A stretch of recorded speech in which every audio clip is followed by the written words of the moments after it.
Welcome back to my YouTube channel, guys. Let us start with the today's video. Today's video is all about listening test and do share me your scores in the comment section.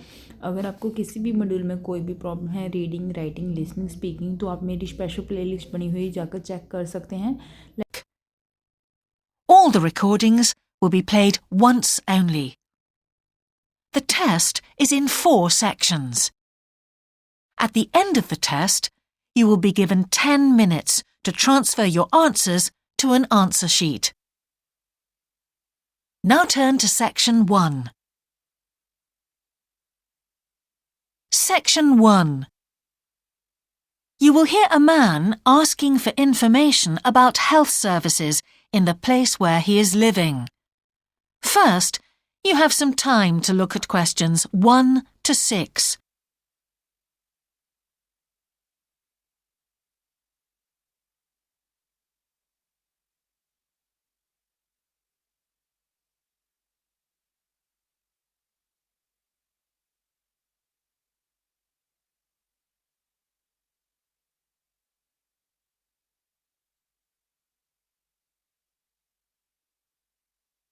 You will see that there is an example that has been done for you. On this occasion only, the conversation relating to this will be played first. Can I help you? Yes, I've just moved to this area with my wife and children, and I'd like to know where we can all register with a doctor at a health centre. Oh, OK. Well, there's Dr. Green at the Harvey Clinic. The woman says the doctor at the Harvey Clinic is called Dr. Green, so Green has been written in the space. Now we shall begin. You should answer the questions as you listen, because you will not hear the recording a second time. Listen carefully and answer questions 1 to 6. Can I help you? Yes, I've just moved to this area with my wife and children, and I'd like to know where we can all register with a doctor at a health centre. Oh, OK. Well, there's Dr. Green at the Harvey Clinic. We always recommend her for babies because she's very good with them and she runs a special clinic. Oh, actually, my youngest child is 5, so that wouldn't be any good for us. Right. Is there anywhere else I could try? Yes, the Eshcol Health Practice is the next one on my list. How do you spell that? Eshcol. And it's Dr. Fuller who has space on his list. The clinic only opened a year ago, so the facilities are all very modern. That sounds good. And it's particularly good if you're busy during the day because they also do appointments in the evening. They're closed on Saturday, though. The only other place on the list is the health centre on Shore Lane. You can register with Dr. Gormley. That's Gormley. He's new there, but the centre has a very good reputation. Oh, yes. I think I know the road. That would be the best one. Thanks. Could you tell me, will all their services be free? There are usually some small charges that doctors make. Let me see what it says about the Shore Lane Centre. If you need to be vaccinated before any trips abroad, you won't have to pay for this. What else? The Sports Injury Treatment Service operates on a paying basis, as does the Nutritional Therapy Service. Some health centres do offer alternative therapies like homeopathy as part of their pay-to-use service. Shore Lane are hoping to do this soon. I think they may start with acupuncture. Oh. And finally, if you need to prove you're healthy or haven't had any serious injuries before a new employer will accept you, you can get a free fitness check-up there. But you'd most likely have to pay for insurance medicals, though. Okay, thanks. Before you hear the rest of the conversation, you have some time to look at questions 7 to 10.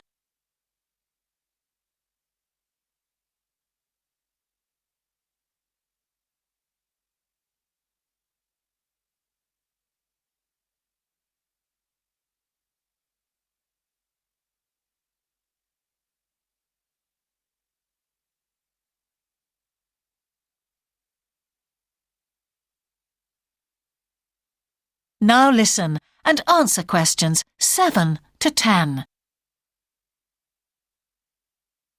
You might also be interested to know the centre is running a pilot scheme of talks for patients. I've got the list here. Actually, they look very interesting. What sort of things? Well, the first one's about giving up smoking. It's next week, the 25th of February at 7 p.m, and that's in room 4. It says the talk will stress the health benefits, particularly for people with asthma or heart disease. That sounds very interesting. There's also a talk for families with children.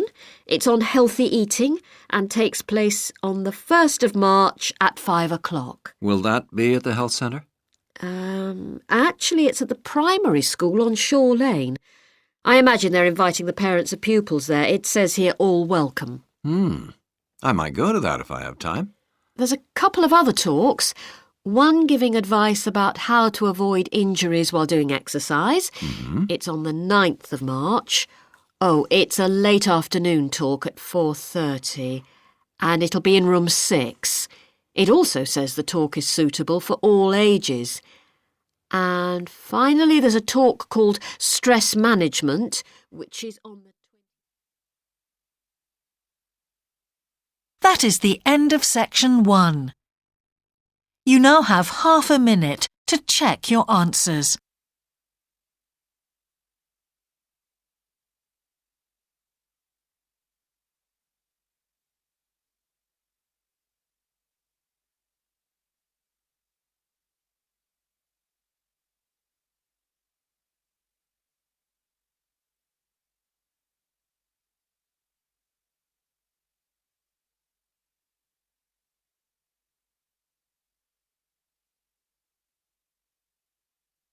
Now turn to section 2. Section 2. You will hear a man who owns a holiday home talking on the phone to a woman who is staying there. First, you have some time to look at questions 11 to 13.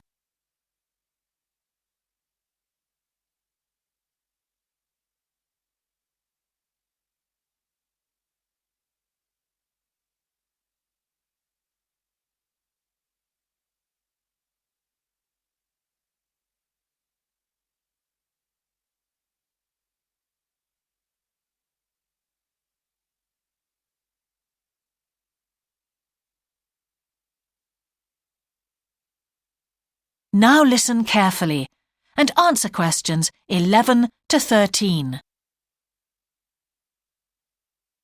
Hello? Hi, it's Laura Carlton here. We've just arrived at the holiday flat, but I can't get the hot water and heating to work. Oh, right. That's easy. Don't worry. In the upstairs cupboard, you'll find the water heater.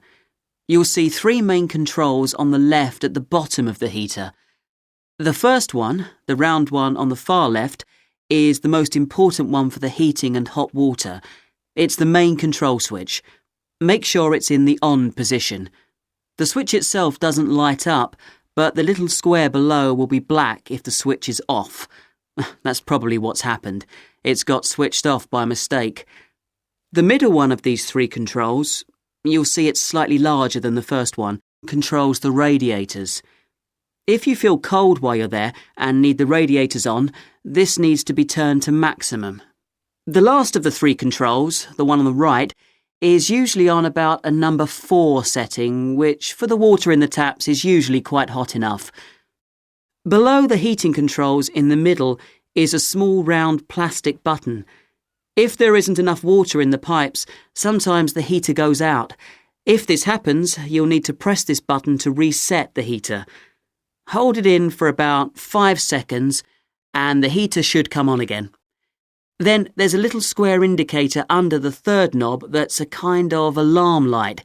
It'll flash if you need to reset the heater. It sounds complicated. I'm sure you won't have any problems with it. There should be some more instructions on the side of the heater. Call me back if you can't make it work. OK. Before you hear the rest of the conversation, you have some time to look at questions 14 to 20.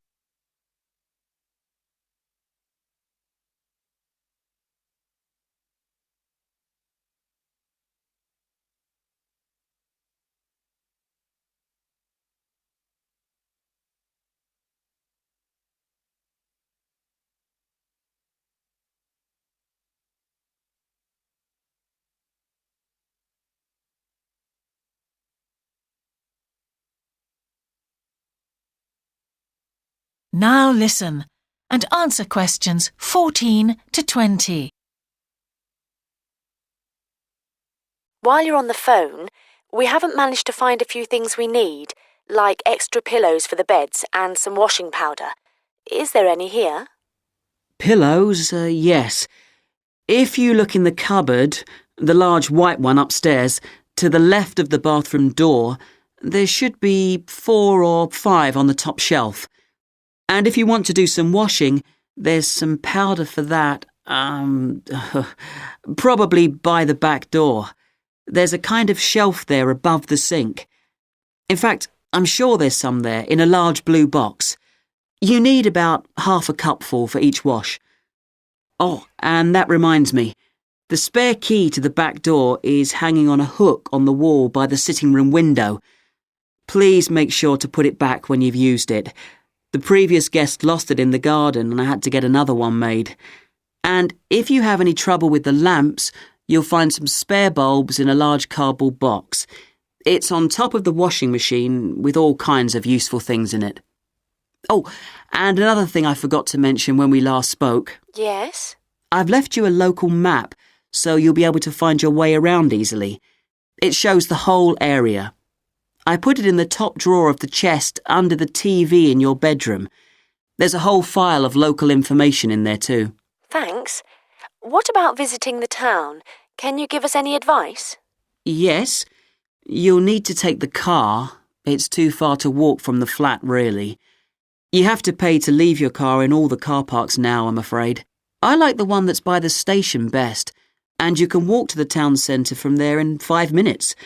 That's where all the best restaurants are. But if you want a takeaway, the Italian one does really good pasta and pizzas. Call 732281 for that one, or 766119 for the Chinese. They're both good, and they'll both deliver to the flat. As for places to visit, yes, do go and see the Railway Museum. The exhibition is small, but really good. It gets very crowded on Sundays, so I suggest you visit it on a quieter day, later in the week, but not on Thursdays, which is market day. You won't find anywhere to park, and it's also the only day of the week when they're not open. Anything else? Not for the moment. Thanks. That is the end of section 2. You now have half a minute to check your answers.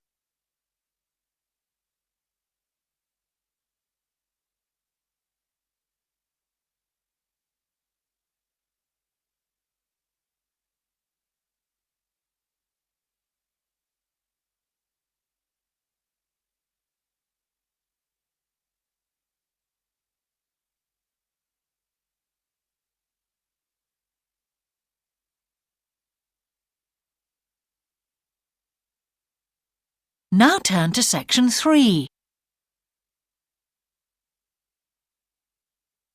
Section 3. You will hear a conversation between an English teacher called Paul and a former student of his called Kira. First, you have some time to look at questions 21 to 25.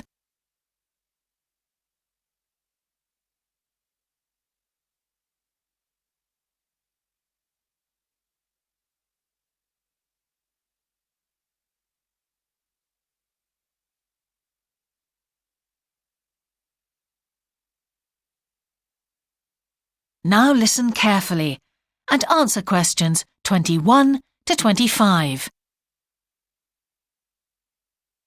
Hello, Kira. How are you? Fine, thanks, Paul. How are you? Well, thanks. It's good to see you. It must be 12 months since you did our course. That's right. It's nice to come back and say hello. What course did you enroll in? Actually, I went straight into third-year pharmacy. They credited me with 2 years, which probably made it more difficult for me. On the other hand, you were lucky to be granted credits. Is that why you chose the course? Yes, and as I'd already finished a course in it in my country, I thought it would be easier if I studied something I already knew. I didn't realize you went into third year. I thought you started in first year. No wonder it was so hard. And what do you think is one of the big differences between studying at a university here and studying in your country? Well, I found it very difficult to write assignments because I wasn't familiar with that aspect of the system here. The main problem is that the lectures expect you to be critical. That made me feel really terrible. I thought, how can I possibly do it? How can I comment on someone else's research when they probably spent 5 years doing it? I think a lot of people who come from overseas countries have similar problems. But after a while, it became easier for me.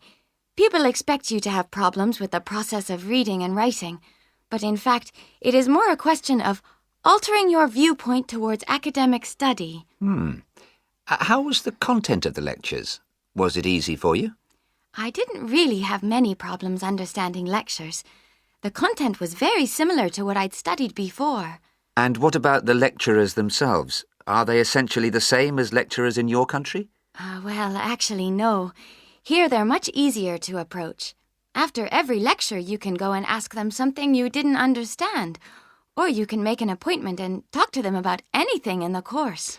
Maybe you found them different because you're a more mature student now, whereas when you were studying in your country, you were younger and not so assertive.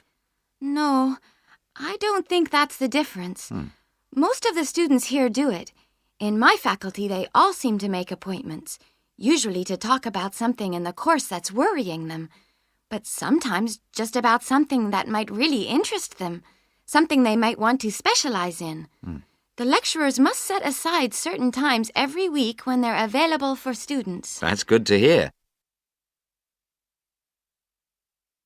Before you hear the rest of the conversation, you have some time to look at questions 26 to 30.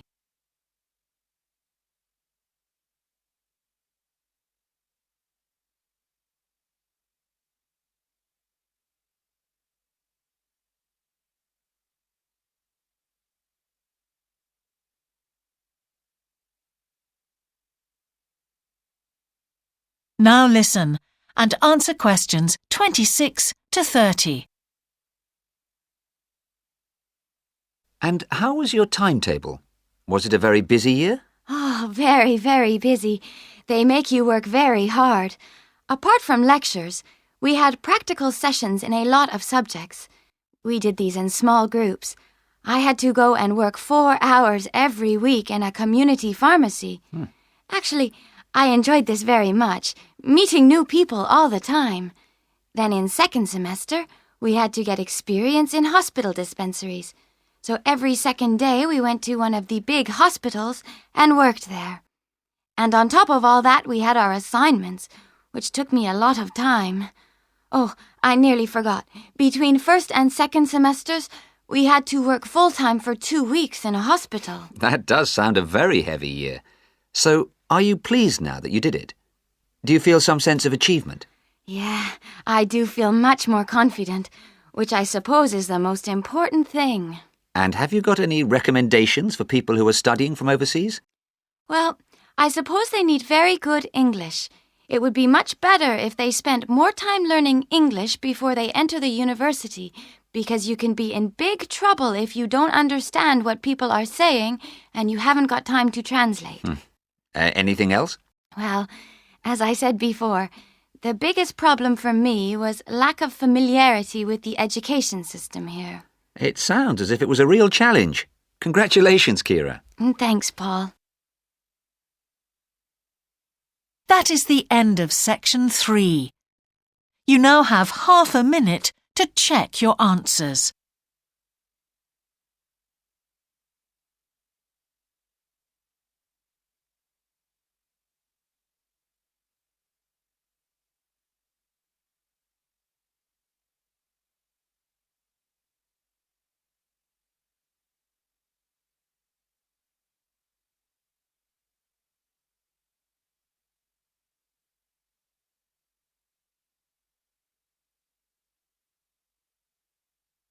Now turn to section 4.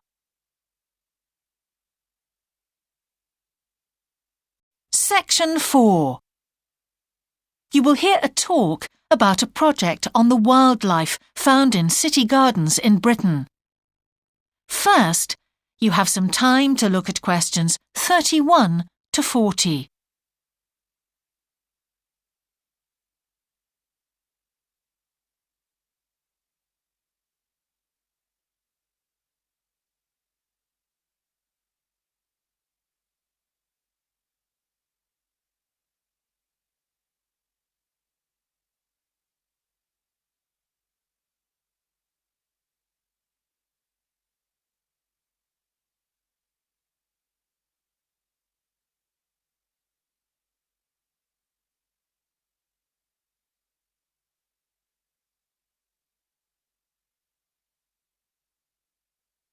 Now listen carefully and answer questions 31 to 40.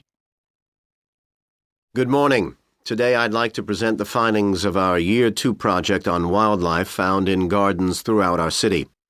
I'll start by saying something about the background to the project, then talk a little bit about our research techniques, and then indicate some of our interim findings. First of all, how did we choose our topic? Well, there are 4 of us in the group, and one day, while we were discussing a possible focus, 2 of the group mentioned that they had seen yet more sparrowhawks, one of Britain's most interesting birds of prey, in their own city centre gardens, and wondered why they were turning up in these gardens in great numbers. We were all very engaged by the idea of why wild animals would choose to inhabit a city garden. Why is it so popular with wildlife when the countryside itself is becoming less so? The first thing we did was to establish what proportion of the urban land is taken up by private gardens. We estimated that it was about 1/5, and this was endorsed by looking at large-scale usage maps in the town land survey office, 24% to be precise. Our own informal discussions with neighbors and friends led us to believe that many garden owners had interesting experiences to relate regarding wild animal sightings. So we decided to survey garden owners from different areas of the city. Just over 100 of them completed a survey once every 2 weeks for 12 months, ticking off species they had seen from a pro forma list, and adding the names of any rarer ones. Meanwhile, we were doing our own observations in selected gardens throughout the city. We deliberately chose smaller ones because they were by far the most typical in the city. The whole point of the project was to look at the norm, not the exception. Alongside this primary research on urban gardens, we were studying a lot of books about the decline of wild animals in the countryside and thinking of possible causes for this. So what did we find? Well, so much that I just won't have time to tell you about here. If you're interested in reading our more comprehensive findings, we've produced detailed graphic representations on the college website, and of course any of the group would be happy to talk to you about them. Just email us. What we've decided to present today is information about just 3 species because we felt these gave a good indication of the processes at work in rural and urban settings as a whole.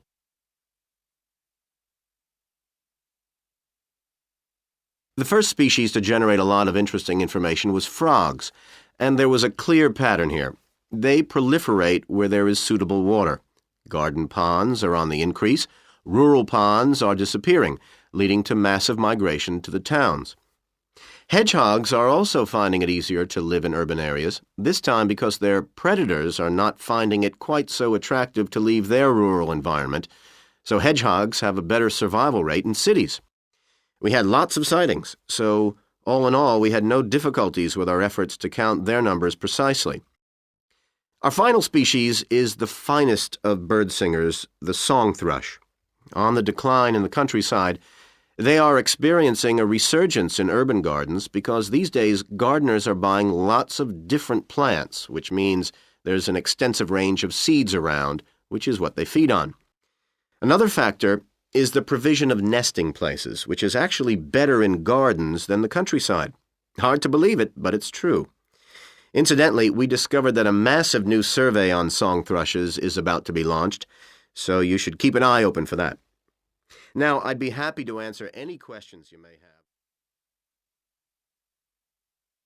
That is the end of section 4. You now have half a minute to check your answers.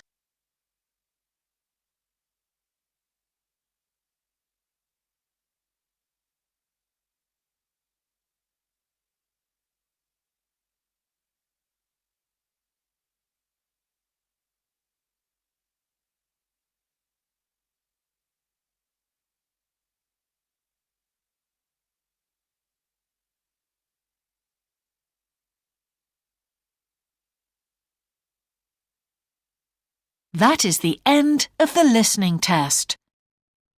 In the IELTS test, you would now have 10 minutes to transfer your answers to the answer sheet.